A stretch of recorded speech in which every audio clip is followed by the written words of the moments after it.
Mark Peterson was a ghost in the machine, or so he thought. He prided himself on his digital footprint, or rather, the lack thereof. Every website visited was scrubbed, every search query purged, every file shredded beyond recovery. He was meticulous, bordering on obsessive, about his online presence. He used VPNs, Tor browsers, and encrypted messaging apps as easily as most people used email. He considered himself a digital Houdini, capable of vanishing without a trace in the vast expanse of the internet. But Mark wasn't just concerned with privacy, he had something to hide. He'd committed a crime, a daring heist that he'd planned for months. He'd targeted a small, family-owned jewelry store on the other side of town. The store was known for its lax security and its owner's habit of displaying valuable gems in the front window. Mark had cased the joint for weeks, studying the security cameras, the employee schedules, and the best escape routes. The robbery itself was executed flawlessly, or so he believed. He was in and out in under 5 minutes, grabbing a handful of diamonds and disappearing into the afternoon crowd. He'd worn gloves, a mask, and a hoodie to conceal his identity. He'd even disabled the store's security cameras with a small EMP device he'd built himself. After the robbery, Mark went into full cleanup mode. He burned the clothes he'd worn, dismantled the EMP device, and sold the stolen diamonds to a fence he'd contacted on the dark web. He then turned his attention to his digital tracks. He meticulously erased all evidence of his planning, his research, and his communications with the fence. He even deleted a few seemingly innocuous photos he'd taken on his phone near the jewelry store, just to be safe. He was confident that he'd covered his tracks perfectly. He smirked, imagining the police scratching their heads, finding nothing but dead ends. He sat in his apartment, a small, windowless space crammed with computer equipment, feeling a sense of smug satisfaction. He was untouchable, a phantom in the digital world. He raised a glass of cheap whiskey, toasting to his success and his cleverness. He was wrong, of course. He had overlooked one crucial detail, a detail that would ultimately lead to his downfall. He hadn't considered the cloud. The jewelry store, Gems and Jewels, was a mess. Shattered glass glittered on the floor like fallen stars. Empty display cases gaped open, their velvet linings exposed and forlorn. Yellow police tape crisscrossed the entrance, a stark warning to onlookers. The air hung heavy with the smell of dust and disappointment. Officer Miller, a fresh-faced rookie, nervously surveyed the scene. This was his first major crime scene, and he felt a mix of excitement and dread. He carefully stepped over the broken glass, trying to avoid disturbing any potential evidence. He noted the disabled security cameras, the shattered display cases, and the lack of any obvious clues. It was clean, too clean. The owner of Gems and Jewels, Mr. Abernathy, was distraught. He paced back and forth, wringing his hands and muttering about his lost diamonds. He was a kind, elderly man who had inherited the store from his father. It was his livelihood, his legacy. The robbery had not only cost him a fortune but had also shaken his sense of security. "They took everything," he lamented, his voice trembling. "My best pieces, the ones I was saving for my granddaughter." The initial investigation yielded little. There were no witnesses, no fingerprints, and no obvious leads. The only thing the police had to go on was the disabled security cameras and the fact that the robber seemed to know exactly what he was doing. It was clear that this was not some random act of violence but a carefully planned and executed heist. The local news picked up the story, sensationalizing the details and fueling public anxiety. People were afraid, and they demanded answers. The pressure was on the police to solve the case quickly and bring the perpetrator to justice. Detective Johnson, the lead investigator, felt the weight of responsibility on his shoulders. He knew that this case was going to be a challenge. The robber was smart, organized, and had clearly taken steps to cover his tracks. But Johnson was determined to catch him. He had a reputation for solving even the most difficult cases, and he wasn't about to let this one get away. He knew that somewhere, somehow, the robber had made a mistake. And it was Johnson's job to find it. He turned to Officer Miller, and told him, "Rookie, start with every pawn shop and shady dealer in a 50-mile radius. And get me everything you can on recent electronics purchases. EMP devices aren't exactly common." The hunt was on. Detective Isabella Reyes wasn't your typical cop. While Johnson relied on gut feelings and old-fashioned detective work, Reyes embraced technology. She saw the digital world as another crime scene, a place where criminals left just as many clues as they did in the physical world, if not more. She was young, but her track record spoke for itself. She'd solved several high-profile cases using digital forensics, earning her a reputation as the tech detective. Reyes arrived at the Gems and Jewels crime scene late in the afternoon. She listened intently as Johnson briefed her on the details, nodding occasionally and asking pointed questions. She examined the disabled security cameras, the shattered display cases, and the overall cleanliness of the scene. She agreed with Johnson's assessment that the robber was smart and organized. But she also sensed something else, something that Johnson had missed: arrogance. "He thinks he's gotten away with it," Reyes said, her eyes narrowing. "He's confident that he's covered his tracks." Johnson raised an eyebrow. "What makes you say that?" "The EMP device," Reyes replied. "It's overkill. He could have just cut the power or disabled the cameras manually. But he used an EMP, a sophisticated piece of technology. It's a statement. It says, 'I'm smarter than you. I can do things you can't even imagine.'" Johnson considered her words. He had to admit, she had a point. The EMP device was a bit theatrical. "So, what do you suggest?" he asked. Reyes smiled. "We go digital. We dig into his online life. His emails, his social media, his cloud storage. He may think he's erased everything, but I guarantee you, he's left a trail. Everyone does." Johnson was skeptical. He'd always been wary of relying too much on technology. But he knew that Reyes was good at what she did. And he was running out of options. "All right," he said. "Let's see what you can find." Reyes immediately set to work. She requested a warrant to access Mr. Abernathy's security camera footage, hoping to recover any usable images. She also requested a warrant to search for any mentions of gems and jewels, diamonds, or robbery on social media. But her main focus was on finding the EMP device. She knew that someone had to have either bought it or built it. And either way, there would be a digital record.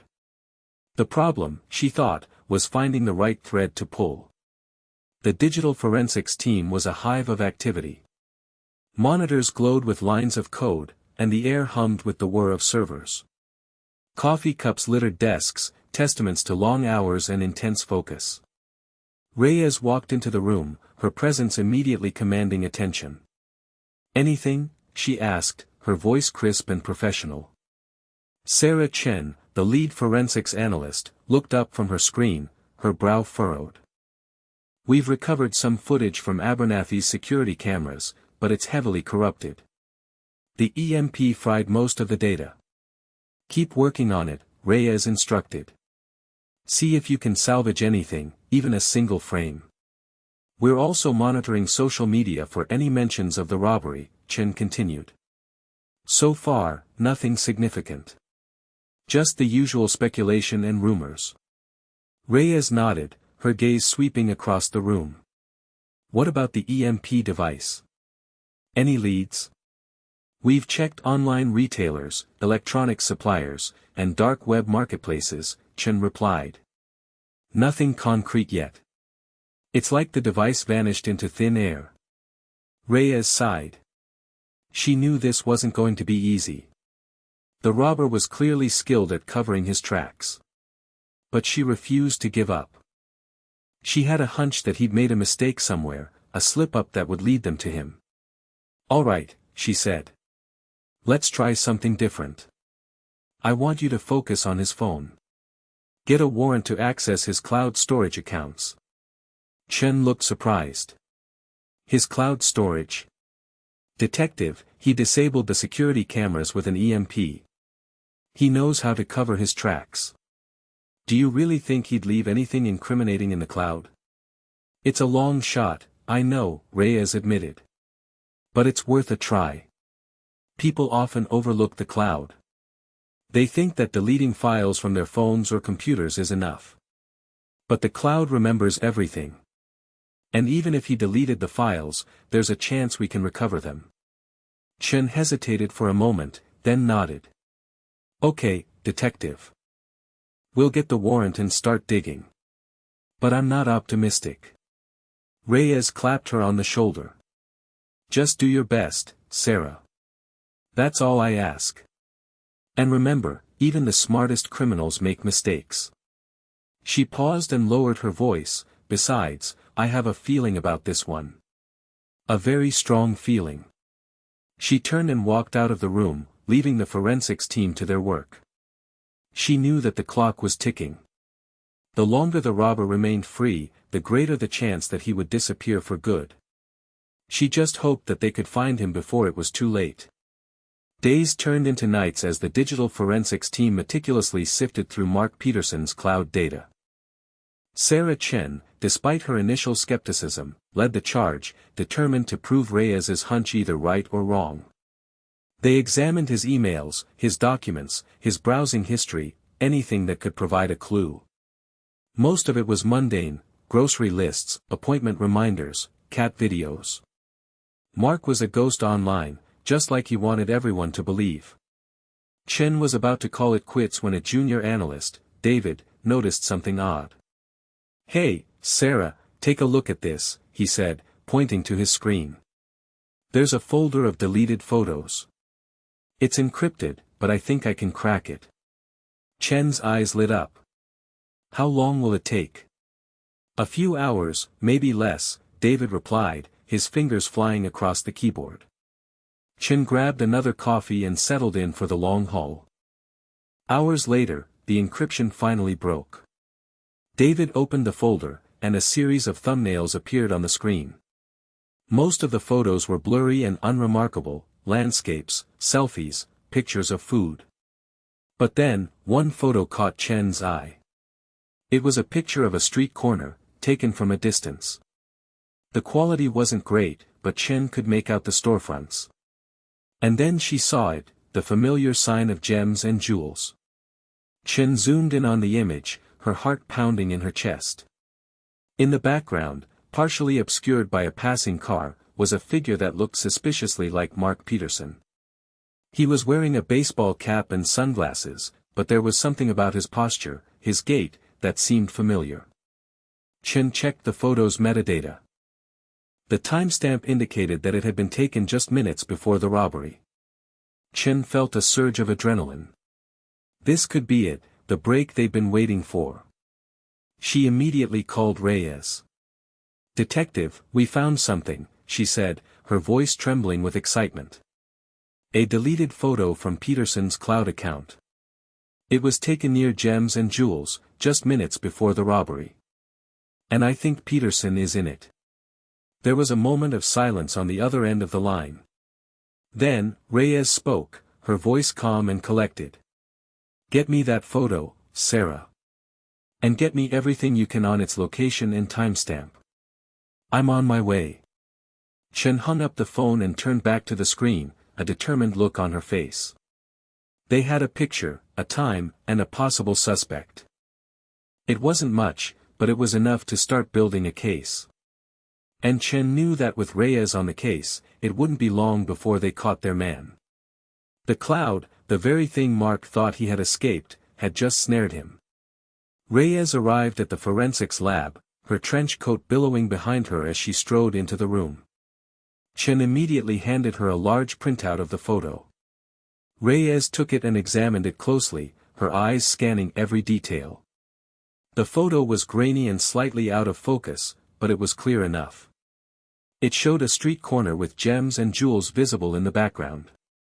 A car was partially blocking the view, but behind it, a figure stood on the sidewalk.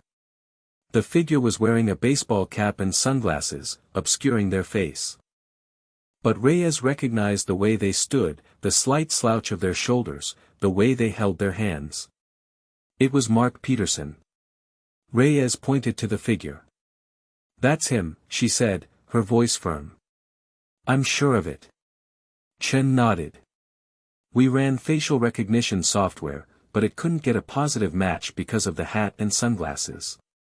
But the software did identify several distinctive features, like his jawline and ear shape. They're consistent with Peterson's driver's license photo." Reyes examined the photo again, focusing on the timestamp.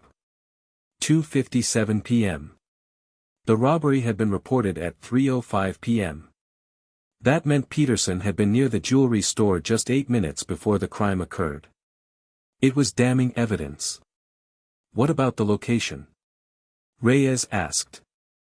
"We geolocated the photo using metadata," Chen replied. "It was taken on the corner of Elm Street and Maple Avenue, about a block away from Gems and Jewels." Reyes smiled. "Perfect." She turned to Johnson, who had followed her into the lab. "We got him, Johnson," she said. "We have a photo of Peterson near the crime scene, taken just minutes before the robbery." Johnson looked at the photo, his expression skeptical. "It's grainy, the face is obscured. It's not exactly a slam dunk." "It's enough to get a warrant to search his apartment," Reyes countered. "And I have a feeling we'll find more evidence there." Johnson hesitated for a moment, then nodded. "All right," he said. "Get the warrant." "But I'm still not convinced. This guy is smart. He's not going to leave anything incriminating lying around." "Maybe not," Reyes replied. "But he made one mistake. He forgot about the cloud." Reyes left the lab, her mind already racing. She knew that they had to move quickly. Peterson was smart, and he was dangerous. If he suspected that they were onto him, he might try to flee. She had to catch him off guard, before he had a chance to erase any more evidence. She felt the thrill of the chase, the adrenaline pumping through her veins. She was close, she could feel it. And she wasn't going to let Peterson slip away. The deleted photo, a digital ghost from the past, had given them the lead they needed. Now, it was time to bring him to justice. Reyes sat in her car, parked a block away from Mark Peterson's apartment building, waiting for the warrant to be finalized. The photo of Peterson loomed large in her mind. It was a seemingly insignificant snapshot, a moment captured and then discarded. But that moment, that single frame of time, was now the key to unlocking the entire case. She replayed the details in her head. The photo itself was unremarkable. It looked like something a tourist might take, a casual shot of a street corner. But it was the context that made it so valuable. The Gems and Jewels storefront in the background, the timestamp of 2:57 p.m., and the figure that resembled Peterson, all combined to create a powerful piece of circumstantial evidence. The figure in the photo was wearing a dark baseball cap pulled low over their eyes, and sunglasses that completely obscured their face. It was impossible to make a positive identification based on facial features alone. But Reyes had noticed something else, something that the facial recognition software had missed. It was the way the person was standing, the subtle way they shifted their weight from one foot to the other, a habit that Reyes had observed in Peterson during her background check. The time stamp was also crucial. 2:57 p.m. 8 minutes before the robbery. That meant Peterson had been near the jewelry store, likely casing the joint, just before he committed the crime. It was hard to argue that it was just a coincidence. Reyes knew that circumstantial evidence alone wasn't enough to convict Peterson. But it was enough to get a warrant, and it was enough to give her probable cause to arrest him. She just needed to find something else in his apartment, something that would solidify the case. A discarded glove, a tool used to disable the security cameras, anything that would link him directly to the crime. Her phone buzzed. It was Johnson. "The warrant is approved," he said. "Let's move." Reyes felt a surge of adrenaline. It was time. She started the car and pulled up to the apartment building. A team of officers was already waiting for her, their faces grim and determined. They gathered around her, listening intently as she gave them their instructions. "Peterson is smart and he's dangerous," she said. "Approach with caution. And remember, we're looking for anything that connects him to the gems and jewels robbery." She took a deep breath and nodded. "Let's go." The team moved quickly and efficiently, surrounding the building and securing the entrances. Reyes and Johnson led the way, their guns drawn, as they approached Peterson's apartment. The clock was ticking. They had to find him before he had a chance to destroy any more evidence. The photo, that silent witness from the cloud, had given them a chance to catch him. Now, it was up to them to make it count. The officers knocked loudly on Peterson's door, announcing their presence and their warrant. There was a moment of silence, then the sound of shuffling inside. Reyes tensed, her hand resting on her weapon. "Police! Open up!" Johnson shouted, his voice booming.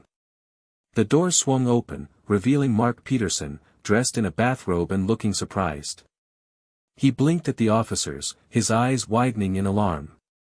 "What's going on?" he stammered. "What is this about?" "We have a warrant to search your apartment," Reyes said, her voice calm but firm.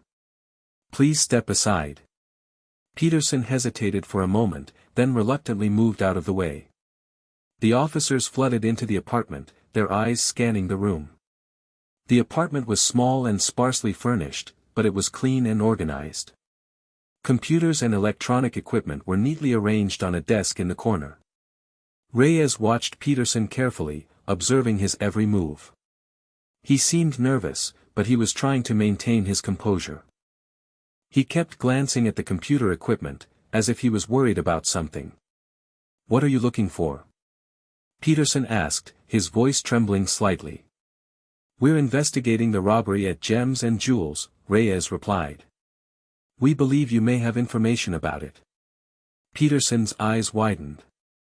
"I don't know anything about that," he said, his voice rising. "I was home all day." "Is that so?"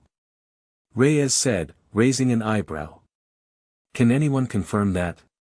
I don't need to confirm anything," Peterson stammered. "I have a right to remain silent." "You do," Reyes said. "But anything you say can and will be used against you in court." The officers continued to search the apartment, meticulously examining every nook and cranny. Johnson focused on the computer equipment, while Reyes kept an eye on Peterson. Suddenly, Johnson called out. "Detective, I found something." Reyes rushed over to the desk. Johnson was holding a small, metallic device. It was an EMP generator, identical to the one used to disable the security cameras at Gems and Jewels. Reyes looked at Peterson, her eyes narrowed. "What is this?" she asked. Peterson's face paled. He opened his mouth to speak, but no words came out. He knew he was caught. "You said you were home all day," Reyes said, her voice dripping with sarcasm. "But we have a photo that places you near Gems and Jewels just minutes before the robbery. And now we find this in your apartment. Care to explain?" Peterson looked defeated. He knew that there was no way out. The cloud, the one thing he had overlooked, had led to his downfall. I want a lawyer," he mumbled. "You have the right to an attorney," Reyes said. "But that doesn't change the fact that we have you dead to rights." Reyes nodded to the officers. "Take him in." As they led Peterson away in handcuffs, Reyes couldn't help but smile. Another case closed, thanks to a little bit of technology and a whole lot of perseverance. The photo, that seemingly insignificant snapshot, had connected all the dots. It had proven that Peterson was near the crime scene, and it had led them to the EMP device in his apartment. It was the perfect ending to a perfect case. Or so she thought. The interrogation was just beginning. The interrogation room was stark and sterile, illuminated by a single overhead light. Reyes sat across from Peterson, who was now dressed in an orange jumpsuit, his face pale and drawn. Johnson sat against the wall, observing silently. "So, Mr. Peterson," Reyes began, her voice calm and measured. "You stated that you were home all day on the day of the robbery. Is that correct?" Peterson nodded, his eyes darting nervously around the room. "Yes, that's right. I was home all day. I can prove it." "Oh really?" Reyes said, raising an eyebrow. "How so?" Peterson leaned forward, a flicker of confidence returning to his eyes. "I was working on a project. I can show you the files on my computer. They're all time-stamped. I was working on it all afternoon." Reyes smiled. "That's very convenient, Mr. Peterson. But we already searched your computer. We found the EMP generator, remember? And we also found evidence that you were searching for information about gems and jewels." Peterson's face fell. He realized that his alibi was crumbling. But he wasn't ready to give up yet. "That doesn't prove anything," he said, his voice trembling. "I can explain the EMP generator. I use it for research. And I was just curious about gems and jewels. I didn't rob them." "But you were near the store just minutes before the robbery," Reyes said, her voice firm. "We have a photo that proves it." Peterson scoffed. "That photo is circumstantial. It doesn't prove that I committed the robbery." "Maybe not," Reyes said. "But it puts you at the scene of the crime. And combined with the EMP generator and your false alibi, it paints a pretty damning picture." Reyes paused, letting her words sink in. She knew that Peterson was smart, and that he wouldn't confess easily. But she also knew that he was running out of options. "Mr. Peterson," she said, her voice softening slightly. "We know you robbed gems and jewels. We have the evidence. It's time to come clean. Tell us what happened." Peterson remained silent, his eyes fixed on the table. He was trapped, caught in a web of his own making. He had thought he was so clever, so careful. But he had made one fatal mistake. He had forgotten about the cloud. "I want to talk to my lawyer," he mumbled, his voice barely audible. "Of course," Reyes said. "But remember, Mr. Peterson, the truth always comes out. Sooner or later." Reyes stood up and walked out of the interrogation room, leaving Peterson alone with his thoughts. She knew that the interrogation was far from over. But she also knew that she was one step closer to solving the case. The cloud, that silent witness, had spoken. And its testimony was about to send Mark Peterson to prison. The evidence was stacking up, and the alibi he so confidently presented was now a crumbling facade. Reyes returned to the interrogation room a few hours later. Peterson's lawyer was with him, a sharp-looking woman in a tailored suit. She had clearly advised him to remain silent, as he sat stiffly, his lips pressed into a thin line. Reyes ignored the lawyer and focused on Peterson. She placed a large, glossy print of the photo on the table in front of him. It was the same photo they had found in his cloud storage, but blown up to a larger size. The details were even clearer now: the gems and jewels storefront, the timestamp, and the figure in the baseball cap and sunglasses. "Take a good look, Mr. Peterson," Reyes said, her voice low and steady. "This is you, isn't it? Standing near gems and jewels just minutes before the robbery." Peterson remained silent, his eyes fixed on the photo. He could feel the weight of the evidence pressing down on him. He knew that his carefully constructed world was collapsing around him. "You thought you were so clever, didn't you?" Reyes continued. "You thought you had erased all your digital tracks. But you forgot about the cloud. You forgot that even deleted photos can come back to haunt you." Peterson shifted uncomfortably in his chair, his eyes darting nervously between the photo and Reyes. His lawyer remained silent, observing the scene with a wary expression. "We know you robbed gems and jewels, Mr. Peterson," Reyes said, her voice hardening. "We have the photo, the EMP generator, and your false alibi. The evidence is overwhelming. It's time to confess. It's time to tell us the truth. Reyes leaned forward, her eyes locking with Peterson's. What did you do with the diamonds, Mr. Peterson? Where are they hidden? Peterson flinched, his composure finally cracking. He opened his mouth to speak, but no words came out. He was caught, trapped, and he knew it. The photo, that silent witness from the cloud, had shattered his confidence and exposed his lies. His lawyer finally spoke, her voice sharp and professional.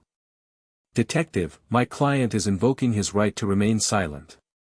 We have nothing further to say. Reyes nodded, unfazed. Very well, she said. But remember, Mr. Peterson, silence can be just as damning as words. Reyes stood up and walked out of the interrogation room, leaving Peterson and his lawyer to their own devices. She knew that she had planted a seed of doubt in Peterson's mind. The photo had shaken him, rattled him, and made him question his own ability to get away with the crime. It was only a matter of time before he cracked. The confrontation had been a success, even if it hadn't resulted in an immediate confession.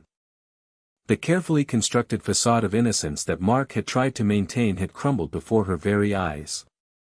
The cloud had won. Back in his cell, Mark Peterson wrestled with the reality of his situation. Initially, he had clung to denial. The photo was circumstantial, he told himself. The EMP generator could be explained away. He was a tech expert, after all. He could argue his way out of this. But as the hours passed, and the silence of the cell pressed in on him, the denial began to crumble. The photo haunted him. He could see himself in it, that figure in the baseball cap and sunglasses, standing near gems and jewels just minutes before the robbery. He remembered taking the photo, a casual snapshot he had intended to delete immediately. He had thought nothing of it at the time. Now, it was the most important piece of evidence against him. The shock began to set in. He had been so careful, so meticulous. He had scrubbed his computer, encrypted his files, and burned his clothes. He had thought he had covered all his tracks. But he had overlooked one crucial detail, the cloud. He had never considered that a deleted photo could come back to haunt him. He replayed the robbery in his mind, searching for any other mistakes he might have made. He had been so confident, so sure of himself. He had thought he was smarter than everyone else. Now, he realized how foolish he had been. His arrogance had blinded him to the obvious. The shock slowly gave way to resignation. He knew that he was caught. The evidence was overwhelming. There was no way he could talk his way out of this. He had made a mistake, a fatal mistake, and now he had to pay the price. He sat on the edge of his bunk, his head in his hands, feeling a sense of despair wash over him. He had thrown away his life for a handful of diamonds. It wasn't worth it. Hours later, Peterson buzzed for the guard. When the guard arrived, Peterson looked up, his face pale and drawn. I want to talk to Detective Reyes, he said, his voice barely audible. The guard nodded and left. A few minutes later, Reyes arrived, her expression unreadable. You want to talk, she said, her voice calm. Peterson nodded. I want to confess, he said. I robbed gems and jewels. Reyes smiled. I thought you might, she said. Tell me everything. And so, Mark Peterson confessed. He told Reyes about the planning, the execution, and the aftermath of the robbery. He told her where he had hidden the diamonds, and he gave her the names of the people he had sold them to. He held nothing back. As he spoke, a weight lifted from his shoulders. He knew that he would be going to prison for a long time, but he also knew that he had finally done the right thing. He had faced the consequences of his actions, and he had told the truth. The cloud had exposed his lies, and now he was ready to face the music. The initial bravado and denial had completely evaporated, replaced by a stark realization of his error in underestimating the pervasive reach of technology. With Peterson's confession in hand, the police recovered the stolen diamonds and apprehended the fence who had purchased them. Mr. Abernathy was overjoyed to have his precious gems returned, his faith in justice restored. The news of Peterson's arrest spread quickly, dominating headlines and sparking conversations about the implications of cloud storage. The media emphasized how Peterson, a self-proclaimed tech expert, had been undone by his own oversight, a deleted photo resurrected from the digital depths. The case became a cautionary tale, a reminder that in the age of ubiquitous connectivity, true anonymity is a myth. Even the most tech-savvy individuals can make mistakes, leaving behind digital breadcrumbs that can be traced back to them. The cloud, once seen as a convenient storage solution, was now viewed with a mixture of awe and apprehension. Mark Peterson was formally charged with robbery, possession of stolen property, and several other related offenses. He pleaded guilty and was sentenced to a lengthy prison term. As he was led away in handcuffs, he glanced back at Detective Reyes, a look of regret etched on his face. He had underestimated her, and he had underestimated the cloud. His arrest sent ripples through the criminal underworld. Other tech-savvy criminals began to re-evaluate their security protocols, realizing that they too might be vulnerable to the long reach of the cloud. The case served as a wake-up call, a reminder that technology could be both a tool and a trap. Detective Reyes received commendations for her work on the case. Her reputation as the tech detective was further solidified. She continued to advocate for the use of digital forensics in law enforcement, emphasizing the importance of staying ahead of the curve in a rapidly evolving technological landscape. She became a sought-after speaker, sharing her insights and experiences with other law enforcement agencies around the country. The Gems and Jewels robbery case became a landmark example of how cloud storage can be used to solve crimes.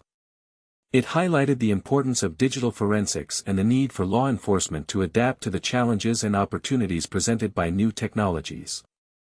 Mark Peterson's confident belief in his ability to erase his digital presence had crumbled under the weight of a single, resurrected photograph. He was now a prisoner, not just of the state, but of the cloud itself. Months later, Detective Reyes sat at her desk, reviewing the Peterson case file. The media frenzy had died down, and life had returned to normal, or as normal as it could be in the ever-evolving world of law enforcement.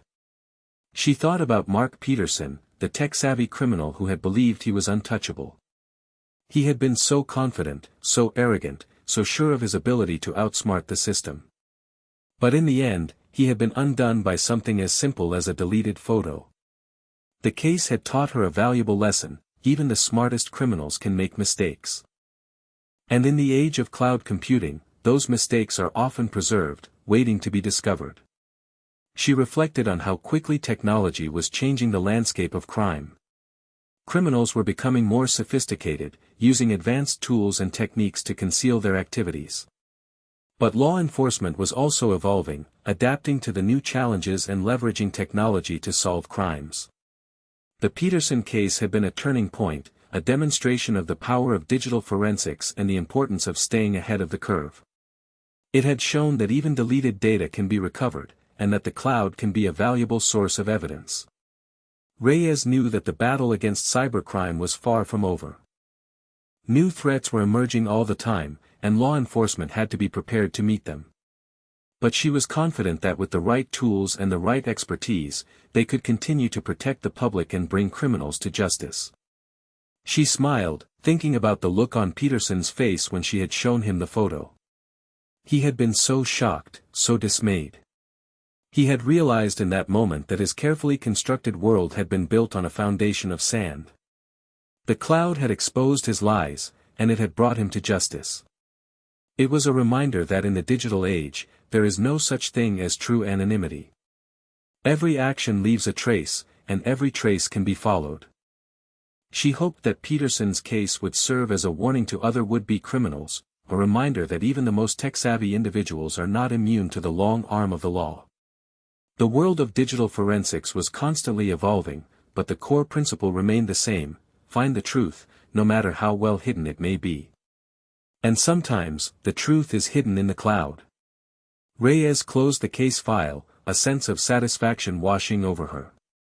Another victory, thanks to a little bit of technology and a whole lot of perseverance. But more importantly, a reminder that even in the complex world of cybercrime, human error remains a constant.